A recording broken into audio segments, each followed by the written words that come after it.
સમગ્ર ગુજરાતમાં talk of the state વિવાદમાં મતદાન પૂર્વેની કતલની રાત જેવી ટ્રેજેડી. ગઈકાલે મધરાત્રિએ મુખ્યમંત્રી શ્રી નિવાસસ્થાને શું આવશે છેલ્લો નિર્ણય? ટિકિટ કપાશે કે છેલ્લી ઘડીએ ઘીના ઠામમાં ઘી પડી જશે? તેના તરફ સૌની નજર હતી. સીએમ સાથેની ક્ષત્રિય સંકલન સમિતિના સભ્યોનો મુખ્ય મુદ્દો એક જ રહેશે: રૂપાલાની ટિકિટ રદ કરી બીજા ગમે તેને આપો.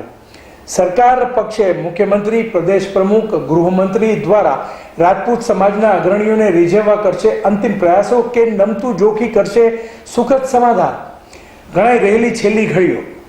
સીએમ નિવાસસ્થાને મળેલી આ બેઠકમાં શું નિર્ણય આવ્યો તે હજુ બહાર આવ્યું નથી. ત્યારે આજે પરસોત્તમ રૂપાલાએ પોતાની ઉમેદવારીનું ફોર્મ ભર્યું હતું. હવે આગામી સમયમાં ક્ષત્રિય સમાજ શું પગલાં લેશે તે જોવાનું રહ્યું.